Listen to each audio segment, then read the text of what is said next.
A new book called Teavangelicals by David Brody. That's what we're going to be talking about, and he's our guest today. I'm Matt Staver, founder and chairman of Liberty Counsel, and David Brody with CBN is our guest, and welcome to Faith and Freedom, David. Matt, it's a pleasure to be with you. David, you have been long involved in Christian issues, working with CBN, and you've interviewed many, many people around the country and indeed even around the world. You've seen some of the new movements that have been coming within the Christian movements and the Christian circles, and then also the so-called Tea Party. And you have written a book called Teavangelicals. Tell us what the theme of your book is about.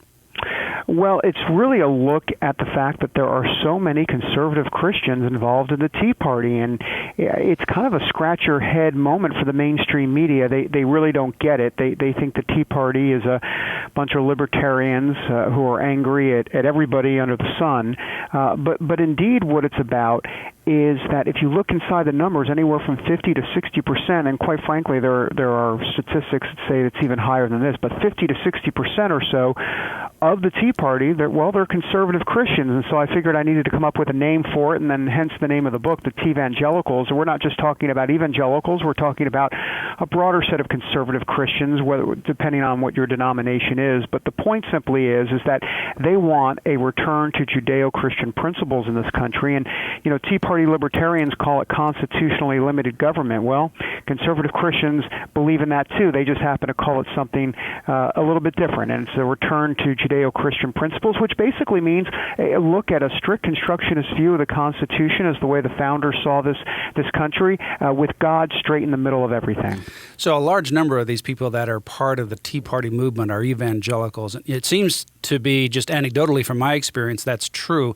Because when you go to some of these events and you speak about, say, for example, the sanctity of life or marriage, that gets the typical largest, loudest applause response from the audience. But they're not all evangelicals, correct? You have some here who are more libertarian in nature. Well, that's right. You actually look inside the movement, about 60% of the Tea Party considers themselves socially conservative, about 40% libertarian. So there's no doubt that social conservatives have the numbers. Conservative Christians have the numbers. I make the point in the book that if you, in essence, to use some evangelical language here, if you raptured all of the conservative Christians out of the Tea Party movement, you'd be lucky to have half a movement.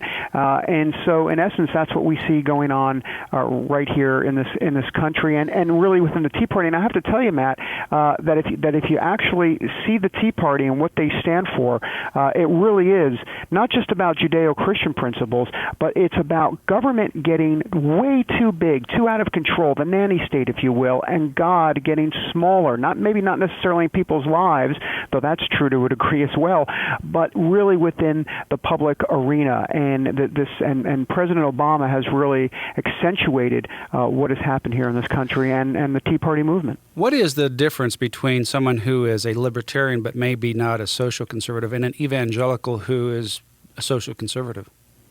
Well, the difference between the Teavangelical as it relates to their social conservative brand, I would say there are a couple things. First of all, the life and marriage issues are extremely important to, obviously, evangelical Christians. But the important part here is that just because they're very important doesn't mean they want to co-opt the Tea Party movement with those issues. It doesn't mean they check those issues at the door, and it doesn't mean they're not just as passionate about it.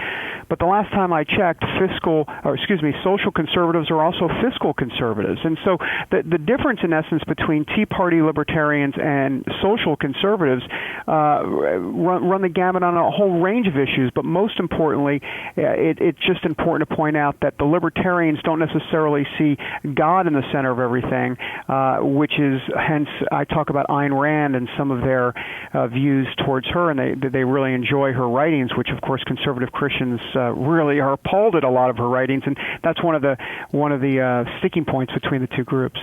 Now, a social conservative in your book and in your research would be someone who not only believes in social conservative issues, life and marriage, but also fiscally conservative, and also someone who believes in strong national defense.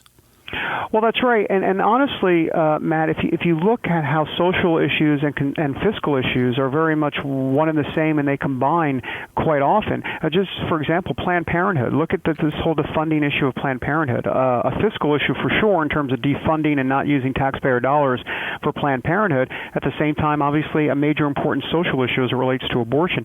We spent $112 billion on federal programs that go to unwed moms or to help with unwed moms and divorce in this country. If we cut the divorce rate in half, you're going to save $55 billion.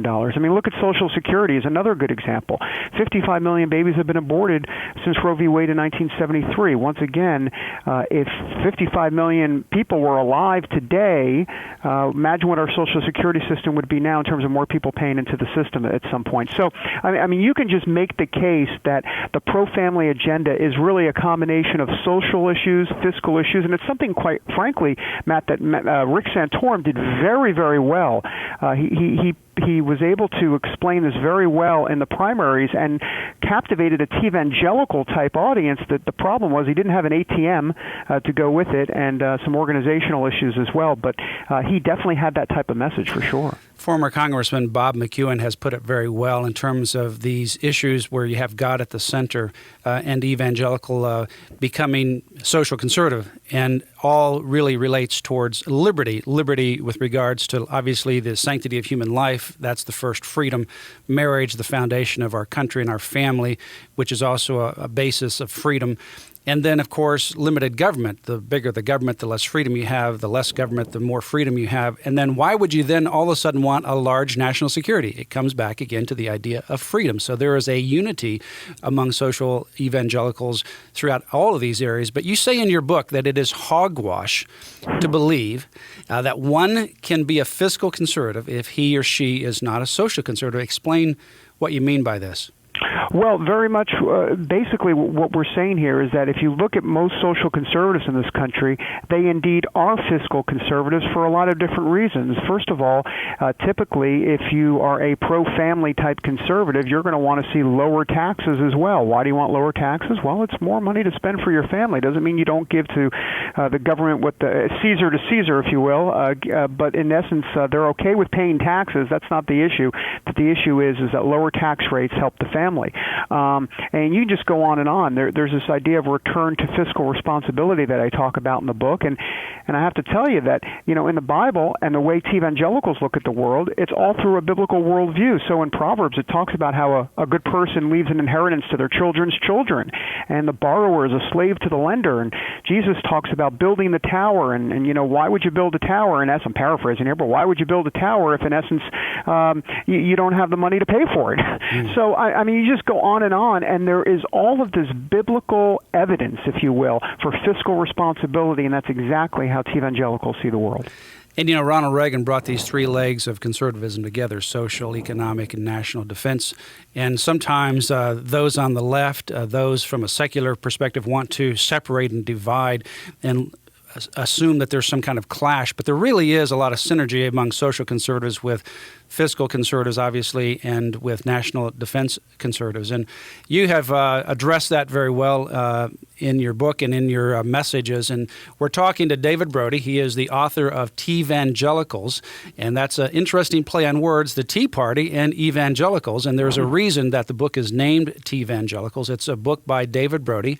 And David is with CBN, has interviewed many people. You've been at many of these events. You've interviewed many of these leaders. And from that experience, have come up with this book that I would encourage you to buy. You can get that at your bookstore on Amazon or the other online stores. You can also call Liberty Counsel at 800-671-1776. That's 800-671-1776. Or you can go to lc.org, and order the book Teavangelicals.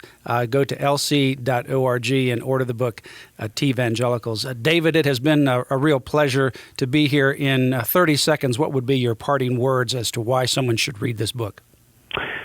Well, where do I begin? They should read this book because as much as it's not necessarily a charge to go out and become a Teavangelical, it's important that people do get involved and understand that it's time to put down the Doritos, if you will, nothing against Doritos, and get off the couch and look at exactly what's happening in this country. And Teavangelicals play a critical role in the process, but they can only play a critical role if they actually mobilize and get ready and start the fight. Well, David Brody is our guest today, and the book is Teavangelicals. Go to Liberty Counsel's website, lc.org, or call us at 800-671-1776. Pick up a copy of Teavangelicals today.